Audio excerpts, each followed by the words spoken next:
nieko visiškai nesinori. Net šnekėti. Ai, ta prasme, ponai Soviečiai. Nu, aš įsivaizduoju. Bet ir architektūra man paprastas.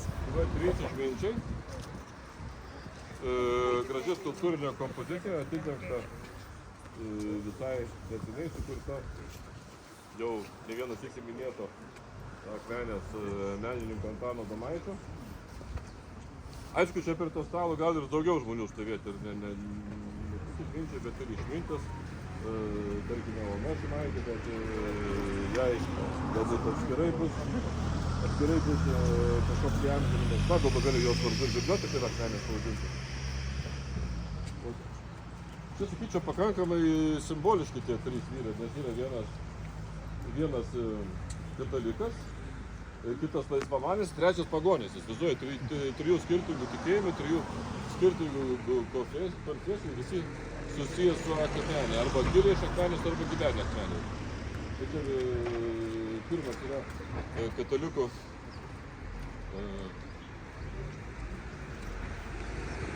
kunigas. Viskas Kasakauskas, tai gyvenęs 19 amžiuje Akmenėje ir matot, jis yra pasiėmęs knygą, tai yra Žemaičių gramatika, jisai parašė Žemaičių gramatiką. Tada 19 amžiuje buvo labai didelis tautinis nacionalinis atgimimas ne tik Lietuvoje, bet ir visoje Europoje. 19 amžius originai dar galima vadinti nacionalizmo, norma tautiškumo amžiumi Europoje.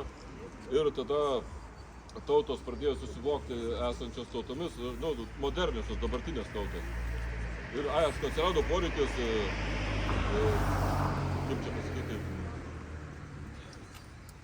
sunorminti kalbą, tai va šita literatūrinė arba norminė kalba, daug kur buvo jau bandymai norminti.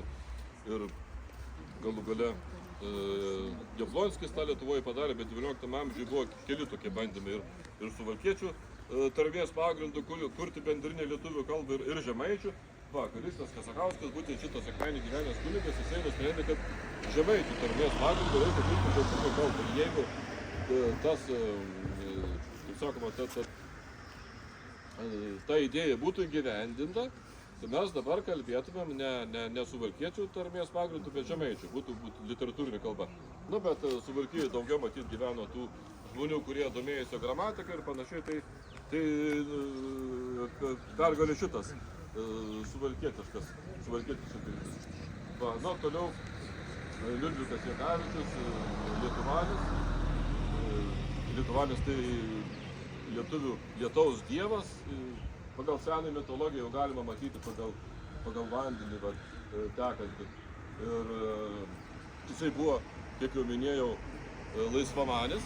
Laisvamanis nepripažino jokį dievą ir žmogus universalus. Jis ir knygų leidėjas buvo 19 amžiuje, jau nemaža dalis lietuvių mokėjo skaityti.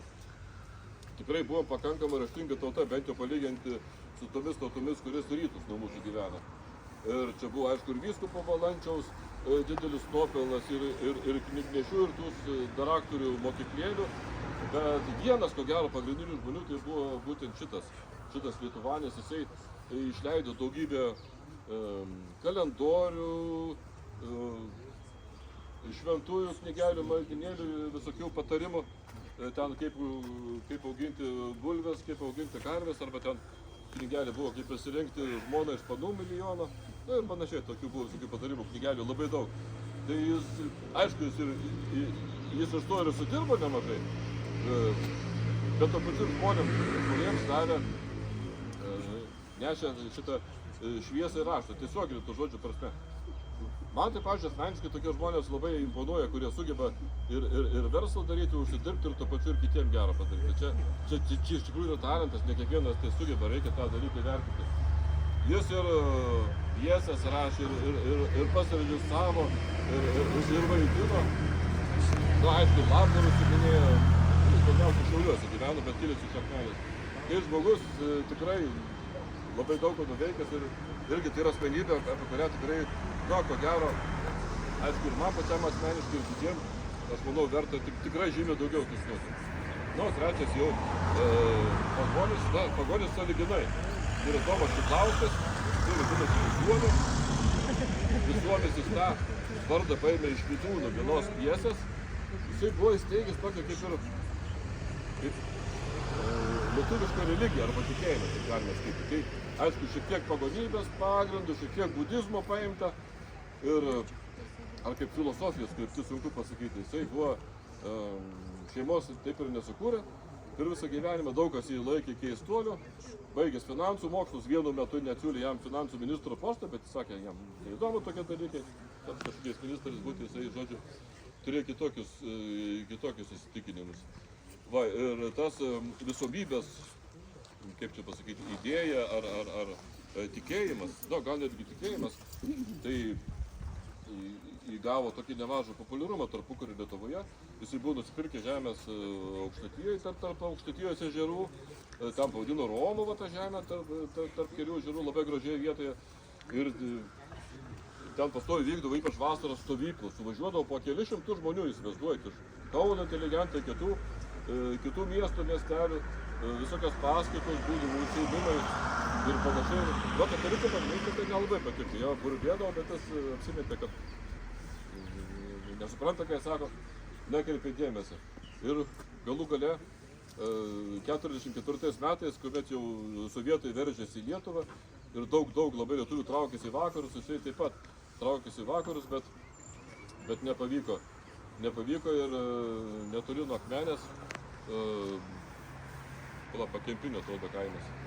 Ten jisai susirgo, žodžiu, apsistojo pas savo tolimus giminaičius, bet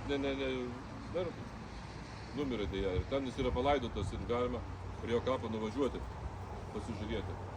Tai, sąlyginai galima vadinti paskutiniu Lietuvos Krivių Krivaičiu. Bet čia sakau, čia labai sąlyginai. Čia jau į dabar yra tų Krivių Krivaičių atsiranda, tai ko gero nėra paskutinis. Tai va, 3 žmonės labai skirtingi, labai įdomus ir labai tikrai, aišku, ne tik Akmenė, bet ir visai Lietuvai nusipelnė. Galbūt nėra iš tų pačių žinomiausių žmonių, bet tikrai verti to, kad mes apie juos bent kažką sužinotume ir juos pagerbtume. Tarp kitko, kai čia vyko šitą ceremoniją, šitų 3 išminčių pašventinimo. Nežinau, buvo viena iš ceremonijos dalių ir tai Vandenį aptarinėti. Čia Lietuva pavaizduota, matote, Lietuva. Šitą akmenį, tuos 3 išminčius, ir kaip vandenį aptaškyti, bet, kažkaip užmiršo, nesinišiu to vandens, aišku, ten buvome trupučiuką tokiais įgandę, kad širdama ceremoniją su vaikinčiam, bet sakom, gal paskui bėgsim aptaškysim, tik to. Žmonės nežinojo, tai nereikėjo.